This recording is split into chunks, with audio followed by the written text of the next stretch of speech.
ఎల్లుండి ఇరు దేశాల మిలిటరీ జనరల్స్ మధ్య కొన్ని ప్రత్యేకమైనటువంటి చర్చలు జరగబోతున్నాయి.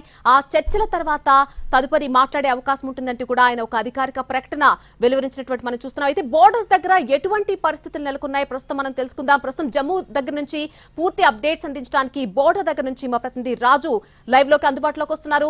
రాజు, ప్రస్తుతం అక్కడ బోర్డర్ దగ్గర నెలకొన్నటువంటి పరిస్థితులు ఏంటి? కాల్పుల విరమణ అనేది సాయంత్రం 5 గంటల నుంచి అమల్లోకి వచ్చింది కాబట్టి ప్రస్తుతం అక్కడ ఎటువంటి పరిస్థితులు ఉన్నాయి? ఎస్, నిజంగా నలిని ఒక్కసారిగా కాల్పుల విరమణ నిర్ణయం తీసుకున్నారంటేనే ఇప్పుడు ప్రతి ఒక్కరూ ఊపిరి పీల్చుకుంటున్నారు. సో పాక్లో పరిస్థితి ఎలా ఉందో తెలియదు కానీ భారత్లో ఉన్నటువంటి బార్డర్లో ఉన్నటువంటి ప్రజలు మాత్రం నిజంగా ఊపిరి పీల్చుకుంటున్నారు. ఎందుకంటే ఏ క్షణాన ఏం జరుగుతుందో తెలియనటువంటి పరిస్థితి. ఎప్పుడు ఎటు నుంచి పాకిస్తాన్ ఆర్మీ వేసేటటువంటి లాంచర్లు వచ్చి మీద పడతాయో తెలియదు. ఏకంగా పూంచ్ కావచ్చు, రాజౌరి కావచ్చు, అక్కడ జరిగినటువంటి నష్టాన్ని స్వయంగా ఎన్టీవీ గ్రౌండ్లోకి వెళ్ళి చూసాం కూడా. సో ఈ పరిస్థితుల్లో రాత్రంతా కూడా బాంబుల మోత, ఎప్పటికప్పుడు క్షణాన్న ఆ మోగుతున్నటువంటి బాంబులకు జనాల గుండెల్లో దడ పుట్టినటువంటి పరిస్థితి కనిపించింది. సో ఎప్పుడైతే సీజ్ ఫైర్కి సంబంధించినటువంటి ఈ నిర్ణయం తీసుకుందో సో ఖచ్చితంగా ప్రతి ఒక్కరూ సంతోషాన్ని వ్యక్తం చేస్తున్నారు. సో దానికి అనుగుణంగానే ఇప్పుడు ఉన్నటువంటి పరిస్థితి మాత్రం నిజంగా అంటే నిన్న మొన్నటి వరకు ఇక్కడ ఉన్నటువంటి ప్రతి ఒక్కరు కూడా పరిగెత్తిపోయారు.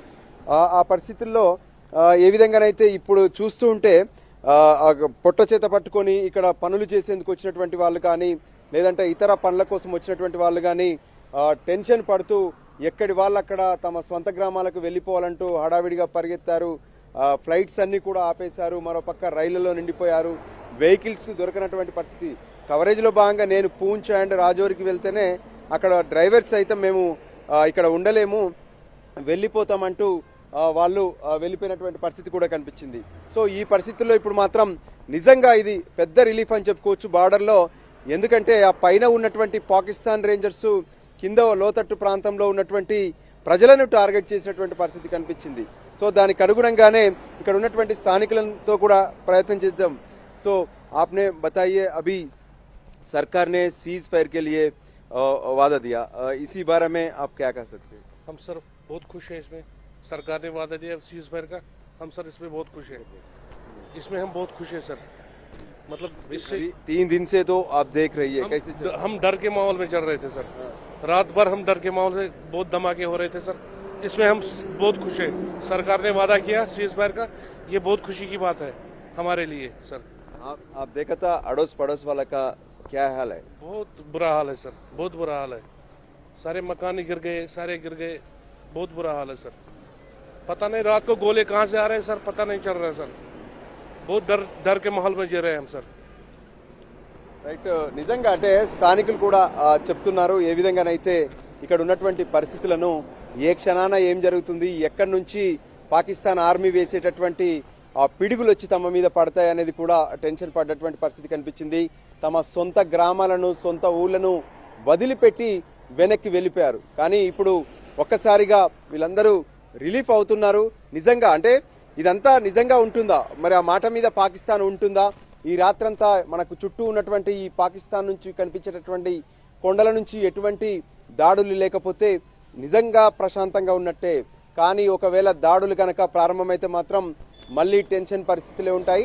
సో ఖచ్చితంగా ఇప్పుడు అమెరికా ఎంట్రీతో భారత్ పాక్ మధ్య ఏ విధంగానైతే కాల్పుల విరమణకు సంబంధించినటువంటి నిర్ణయం జరుగుతుందో ఇది కొనసాగాలని కోరుకుంటున్నారు. అదే సమయంలో ప్రతి ఒక్కరూ కోరుకుంటుంది ఒకటే, భారతీయులు మాత్రం ఒకటే కోరుకుంటున్నారు, ఎవరైతే పాక్లో ఉన్నటువంటి ఉగ్రవాదులు ఉన్నారో వాళ్ళను మాత్రం ఖచ్చితంగా హతం చేయాలి. ఇప్పటి వరకు ఉన్నటువంటి పరిణామాలు ఏ విధంగానైతున్నాయో, ఒకవైపు 26/11కి సంబంధించినటువంటి ఎపిసోడ్ కావచ్చు, పార్లమెంటుపై జరిగినటువంటి దాడి కావచ్చు, ఆ తర్వాత పహల్గామ్లో జరిగినటువంటి దాడి, ఈ విధంగా ఏ దాడి చూసినా సరే ఇందులో పాల్గొన్నటువంటి ఉగ్రవాదులు మొత్తం పాకిస్తాన్ నుంచి వచ్చినటువంటి వాళ్ళే. పాకిస్తాన్లో ఉన్నటువంటి ఏవైతే ఉగ్రవాద శిబిరాలు ఉన్నాయో అక్కడి నుంచి వచ్చినటువంటి వాళ్ళే. లష్కర్ ఏ తోయిబా కావచ్చు, జైషే మహమ్మద్ కావచ్చు, ఆ తర్వాత ముజాహిద్దీన్ కావచ్చు. సో ఈ సంస్థలకు సంబంధించినటువంటి వాటిని నామరూపాలు లేకుండా చేయాలనేదే భారత్ నిర్ణయము. ఖచ్చితంగా ఒకవేళ పాక్తో చర్చలు గనక జరిగితే ఈ అంశాలపైన చర్చ జరుగుతుంది. ఎందుకంటే పాక్తో యుద్ధానికి ఏనాడు భారత్ సిద్ధంగా లేదు.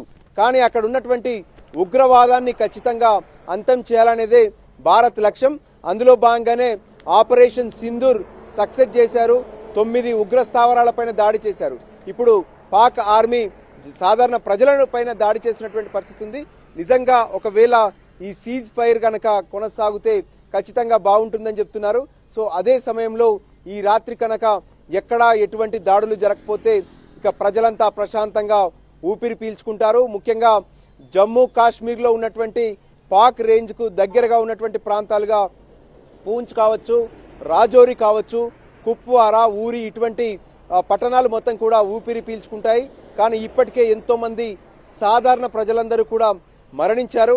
అయినప్పటికీ కూడా ఉగ్రవాదుల ఏరివేత విషయంలో మాత్రం భారత్ ఏమాత్రం వెనుకంజ వేయలేదు.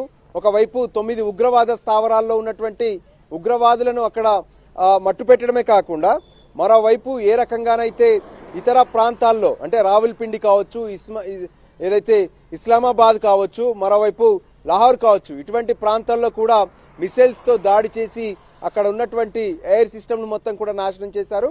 మరోపక్క పాకిస్తాన్ నుంచి వచ్చినటువంటి టర్కీ డ్రోన్స్ ఏవైతే ఉన్నాయో ఆ డ్రోన్స్ మొత్తం కూడా ఎక్కడికక్కడ నిర్వీర్యం కూడా చేశారు. సో ఇకనైతే ఉగ్రవాదాన్ని మట్టు పెట్టేందుకు భారత్ చేసినటువంటి ప్రయత్నాలు ఆల్మోస్ట్ సక్సెస్ అనుకోవచ్చు. ఆపరేషన్ సింధూర్ ఖచ్చితంగా భారత చరిత్రలో ఒక ప్రత్యేకంగా నిలిచిపో